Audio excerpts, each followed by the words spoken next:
Aí, galera, hoje nós estamos recebendo o artista plástico Gaiga, professor de artes, embuense. Então, sem muita demora, vamos embora para a live?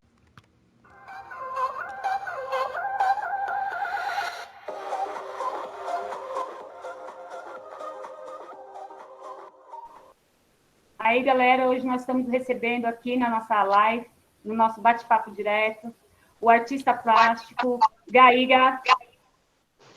Fala um pouquinho de você, Gaiga, para a gente. Ok. Olá, boa noite a todos. Sejam bem-vindos. Quero agradecer aí pelo convite feito. Estou muito feliz em poder participar com vocês. Quero agradecer aí às professoras que estão trabalhando esse projeto, que ele é muito importante e bacana, para que vocês possam conhecer um pouco da realidade da vida dos artistas aqui dessa região nossa. Eu quero me apresentar para vocês, para conhecer um pouquinho quem é essa pessoa que está aqui, certo? O meu nome é Jair, não aquele que está lá em cima, viu? Aquele que está aqui embaixo. Pseudônimo Gaiga. O Gaiga, o Gaiga é uma história muito longa, né? Mas, assim, eu acho bacana, gosto bastante desse nome, me sinto muito feliz com esse apelido, né?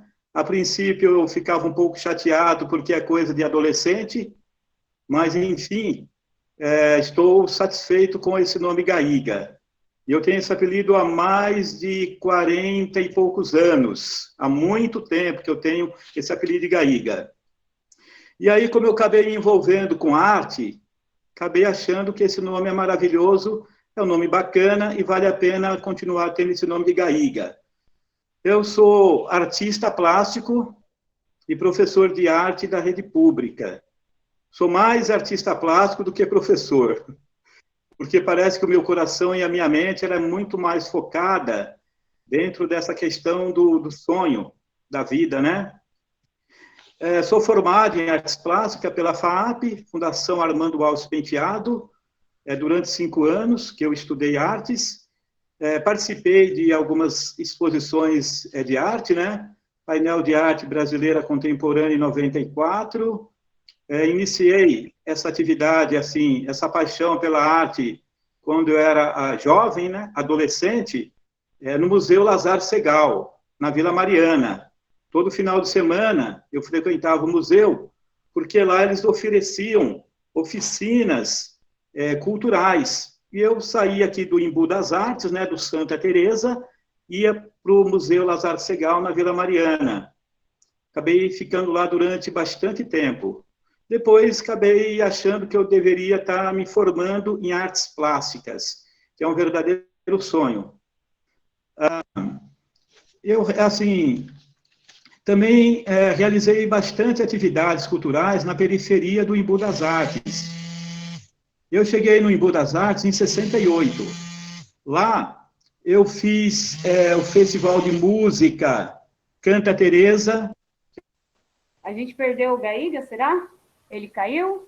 Vamos esperar um pouquinho para ver se ele entra. Bom, mas ele já começou a contar um pouquinho da história dele para a gente, né? E... 180. Gente, eu estou falando, mas vocês podem interferir na hora que vocês quiserem, tá bom? Fiquem à vontade. Pode. Oi.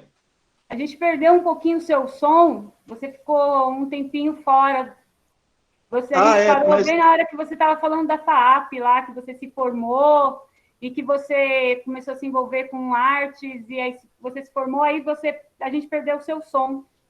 Você poderia repetir a sua última fala, por favor? Posso. Então, assim que eu me formei na FAAP, na verdade, assim, eu iniciei no Museu Lazar Segal, na Vila Mariana.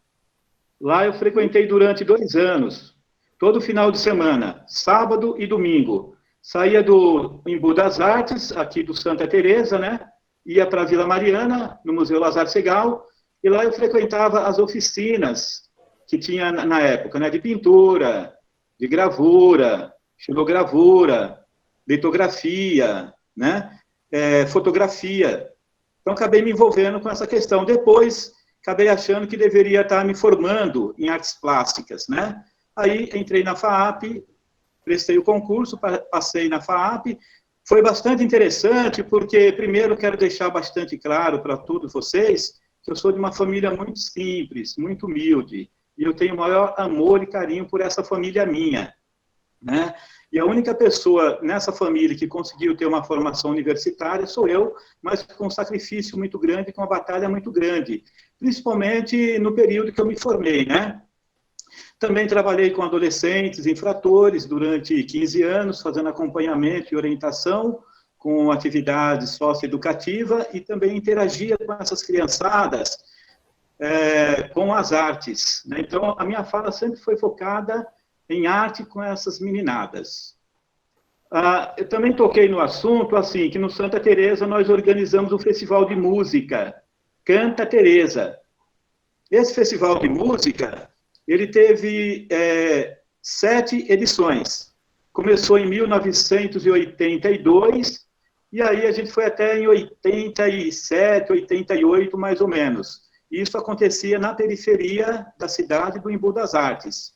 Todos vocês sabem que Embu é uma cidade conhecida mundialmente. E a maioria das pessoas que vêm para o Embu das Artes, na época, só tinha a visão do centro histórico e não tinha a visão das pessoas que moravam na periferia da cidade, né? Hoje mudou um pouquinho o contexto, porque parece que a grande maioria das pessoas estão citando muito essa questão periférica.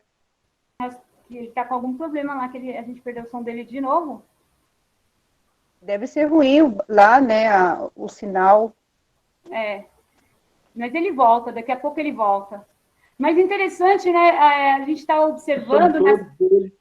Gaíga? Nós perdemos o som de novo, mas eu estava comentando aqui que é bem interessante. A gente está fazendo algumas lives com alguns artistas aqui do Embu, dessa região, e a gente observa que o Santa Teresa, ele é um celeiro, né? Porque tem você, tem a Viviane, uma galera boa passou pelo Santa Teresa, pela Casa de Cultura de Teresa. Caiu? Hoje a internet não está nos ajudando. Cai um pouquinho. Acho que está como... a internet não está me ajudando por aqui, não. Está caindo um pouquinho. Eu vou tentar, assim, meio mudar de lugar para ver se pega. Por isso ela está caindo. Agora ele... Sim, a Casa da Cultura do Santa Teresa. Eu ajudei na fundação da Casa da Cultura do Santa Teresa também, né? Uma galera boa, né? Surgiu de lá. Aí sim. Eu lembro que quando eu comecei com teatro, né, também na adolescência, a Casa de Cultura tinha um trabalho bem interessante com um grupo de teatro. Lá, o Santa Teresa tinha alguns grupos de teatro, né? A gente fazia festivais, era bem interessante.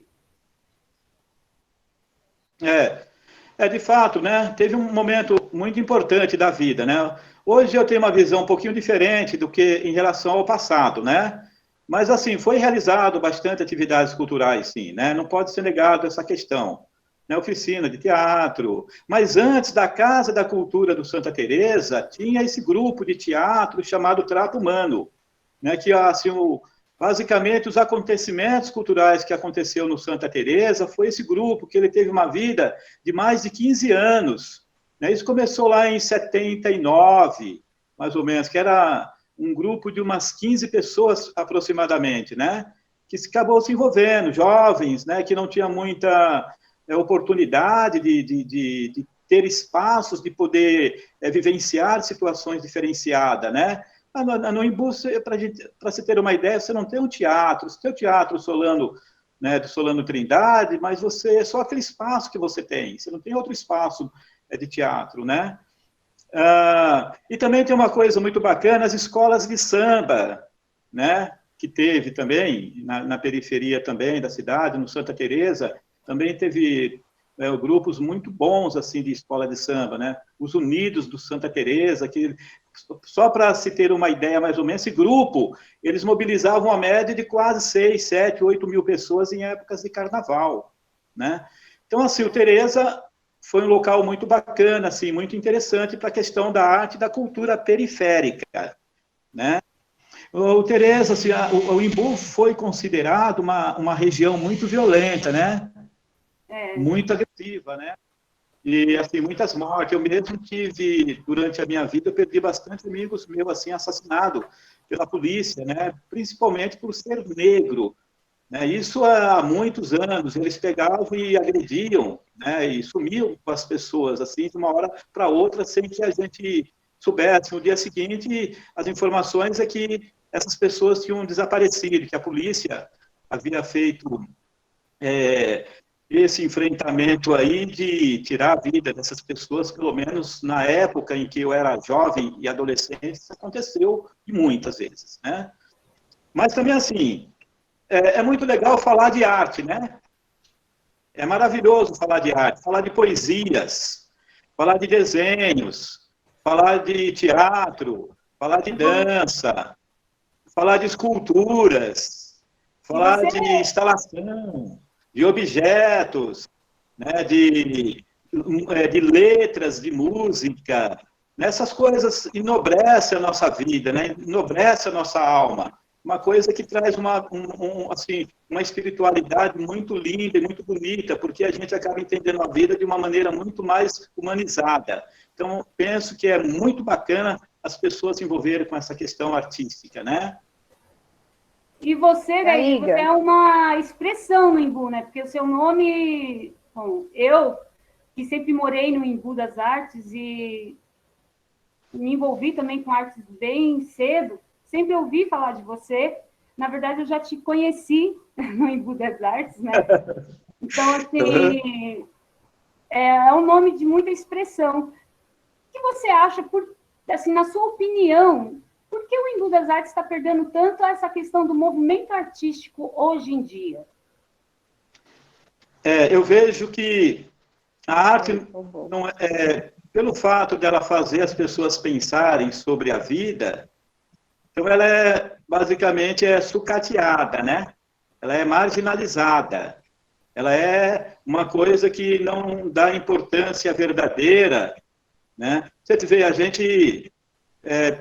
na época, não tinha Secretaria de Cultura, uma cidade que recebe quase 20, 30 mil pessoas no final de semana, e você não tinha. Hoje tem uma Secretaria de Cultura, que, na minha opinião, ela não trabalha da forma que deveria trabalhar, né? Mas a arte era, assim, a própria sociedade em si, né? Numa visão um pouquinho mais ampla, não valoriza muito, né, os artistas, né? Tanto é que os grandes artistas que passaram pela cidade do Embu das Artes, como o Wanderlei Cioffi, o Joel Câmara, Ana Moisés, Luzia Caetano, Assis Imbu, Raquel Trindade, Renatinho, o Cristo de Imbu, eles, assim, nunca tiveram apoio verdadeiro, né? Porque parece que o artista ele só é importante e é interessante para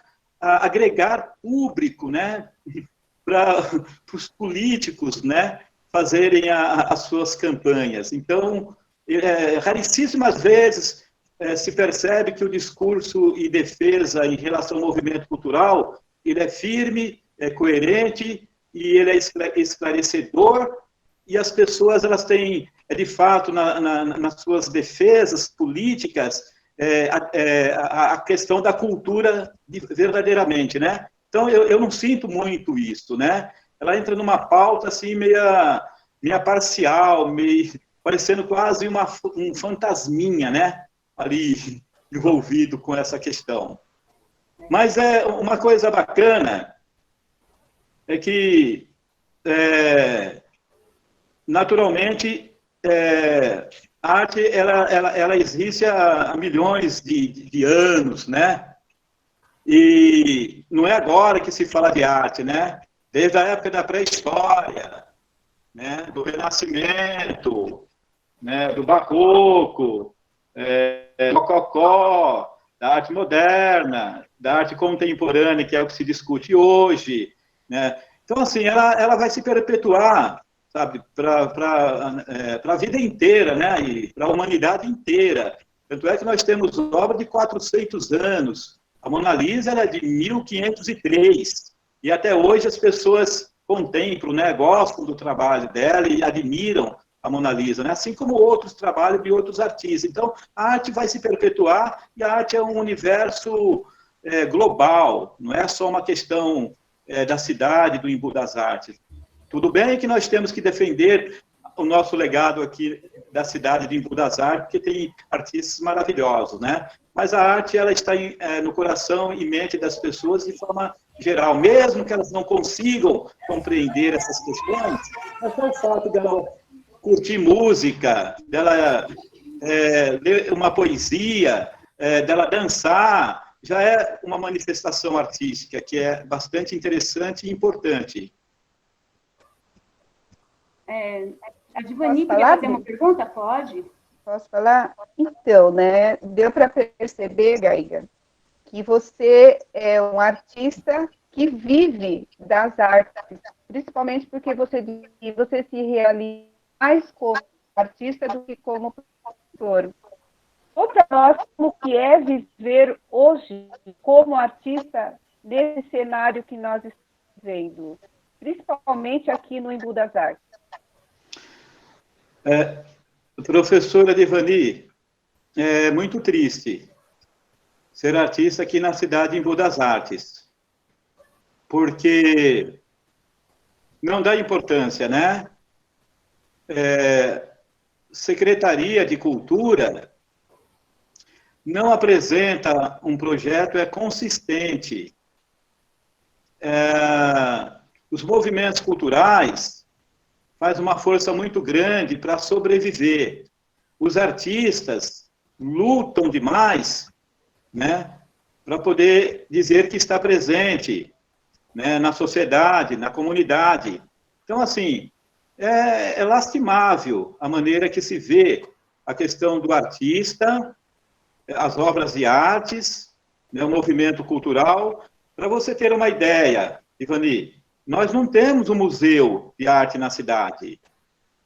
Nós não temos um espaço para realizar uma exposição com dignidade, né? A gente tem lá o Centro Cultural Mestre Assis, mas não há espaço,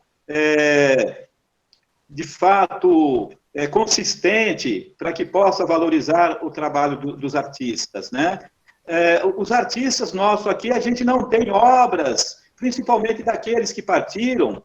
De repente, se o estudante ele está disposto a desenvolver uma pesquisa do movimento cultural da cidade de Embu das Artes, para saber quais foram as obras e quem foram os artistas que realizaram essas obras, não tem, sabe, esse local que você possa pesquisar. Então, assim, é uma tristeza muito grande. Para quem gosta de arte, para quem é apaixonado de arte, sofre, porque principalmente nesse sistema triste que nós vivemos hoje em dia, né? Deixa eu fazer uma pergunta aqui de um aluno. Ô, Divani, o seu som da Divani só está ruim para mim ou está ruim para mais alguém? Posso falar? Pode. Você está ouvindo? Agora estou. Tá. O aluno pergunta, na verdade, ele fala assim: gostaria de fazer um comentário aproveitando a pergunta da professora Drica. Embu das Artes está querendo corporatizar tudo, liga para a empresa. E os impostos estão demais para os feirantes. A média de R$400 para você ter só autorização para vender. Ele quis dizer assim, né? Eu penso que os artistas não são valorizados. Não tem apoio de nada aqui dentro do Embu das Artes. Eu acho que depois ele responde a Janaína está cidade... perguntando o que representa o seu traje.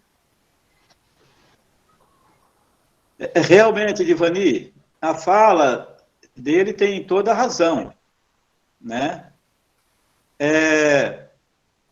Assim, a feira de arte, ela é importante, mas ela está se descaracterizando também, né? Porque tem uma fala do artista artesão e do artista que ele perdeu a vontade de produzir o trabalho diante daquilo que é comercializado, que é de 25 de março, né? Então, o artista, ele passa diversos dias realizando o trabalho dele, e a pessoa vai, na 25 de março, compra lá um objeto, e aí vai vender na feira. Então, a feira, ela vem se descaracterizando há muitos anos, né? Há muitos anos que ela vem perdendo um pouco essa beleza, né? Esse legado que o poeta Solano Trindade, né, trouxe para nós, né? Que o mestre Assis também, né? Que o mestre Gama, né, lutou para que também tivéssemos uma feira verdadeiramente só de artistas e de artesãos, né? Mas também isso é acompanhando todo o mercado, né? Do país, né? Então, por isso que isso tem acontecido. Responde para a aluna o que representa o seu traje, e ela também fala assim, se você tiver uma obra para você mostrar para eles. Ah, que maravilha, que linda. Legal. Ó, eu sempre gostei de fazer apresentação de poesias. Bertold Brecht, Pablo Neruda, Solano Trindade e algumas poesias minhas, né? E eu gosto demais do poema do Solano Trindade. E, assim, o traje é porque a arte tem essa busca, né, do inconsciente das pessoas, né? Porque sai fora dessa realidade do dia a dia da vida, né? Então, a gente entra no imaginário, no subconsciente das pessoas, para elas poderem trazer à tona a sensibilidade de perceber que isso é extremamente maravilhoso e bonito, né, para uma apresentação de uma peça de teatro, para a interpretação de poesias. Tem um manto que eu fiz, né, não sei se tiveram a oportunidade de conhecer as obras do... me viu um pouquinho a ideia, Arthur Bispo do Rosário, né? O Arthur Bispo do Rosário, ele é um negro, né?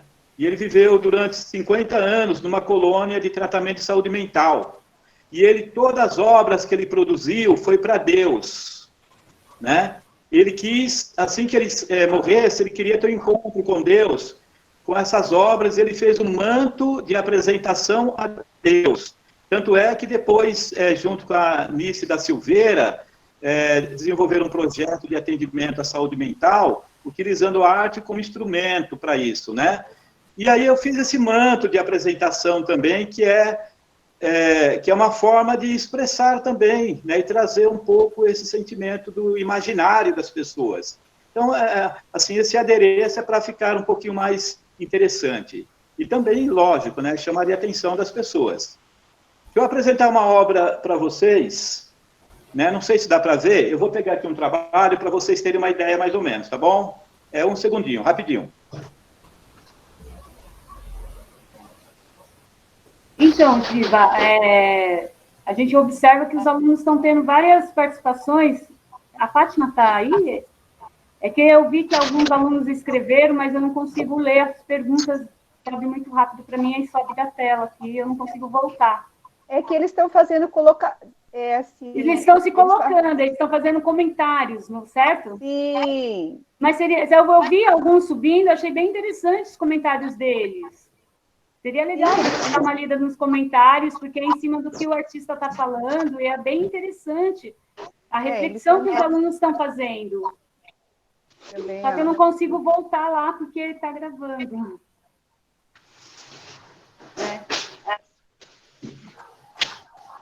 Nossa, ele foi lá buscar lá atrás. Drica, a Difani já está aqui as questões, as perguntas que os alunos estão colocando. Eu acabei lendo. Esse link, ok? Tá. Dá para ver? Dá Sim. Ó, isso aqui é uma pintura. Essa pintura, ela é abstrata. Eu fiz ela em 1996. Em 96 que eu fiz essa pintura. Às vezes o pessoal comenta assim, ah, mas uma pintura abstrata qualquer um faz, porque é jogar tinta. Não é jogar tinta. Tem o movimento, tem as cores, tem o movimento das cores, tem a sobreposição das cores, tem o gesto, tem aquele momento que você está produzindo, que está dialogando com aquela questão de tirar algo de dentro, do coração para fora, né? Tem as angústias, tem as tristezas, tem as raivas, tem os descontentamentos com alguma situação do cotidiano da vida, e tem essa questão assim do gesto, né? E tem aquilo que é do subconsciente das pessoas, porque alguém gosta e alguém não gosta, e o fato de alguém gostar e alguém não gostar, cria-se um debate. E esse debate é muito importante para as artes, né? Então, a pintura abstrata, ela começou com Vassily Kandinsky, um russo, né? Ele é que foi o artista que deu início a essa história da arte abstrata. Mas diversos artistas produzem obras abstratas. E elas são difíceis de compreensão, né? Porque, às vezes, as pessoas olham o trabalho e só vê assim, um movimento só cores jogadas. Mas não é só a questão das cores jogadas, né?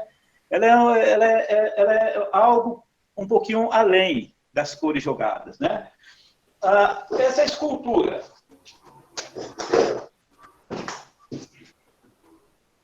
Tem um fato muito bacana, eu não sei se dá para vocês presenciar. Dá para ver a escultura? Dá. Dá, né? Essa escultura é uma realização, né?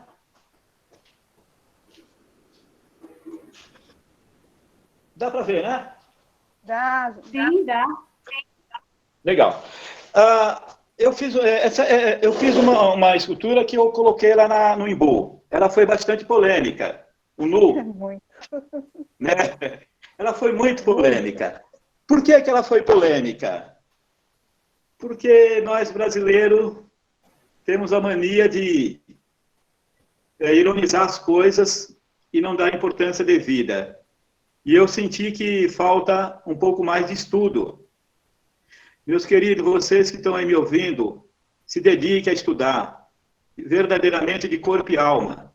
De manhã, de tarde, à noite, de madrugada, todos os dias, todas as horas, porque a grande beleza da nossa vida é os estudos, né? Porque a gente enxerga a vida de maneira diferente, né? Assim, é muito bonito, é muito maravilhoso, assim, né, meu? E tem muitas coisas legais para a gente poder aprender nesse mundo, né? E eu senti que houve essa falta de informação das pessoas, porque como é um nu, então as pessoas não parou para pensar que além do nu, a gente tem que cuidar do nosso corpo, né? A gente tem que cuidar da nossa matéria. E nessa escultura tem uma cabeça, né? E tem uma outra cabeça no chão. E aí... na história, houve sempre a violência, né? Muita violência. Já imaginou cortar a cabeça das pessoas? Né? E é um dado real e verdadeiro que acontece. Né? No Brasil, isso tem acontecido muito, né? Em outros países também isso acontece, né?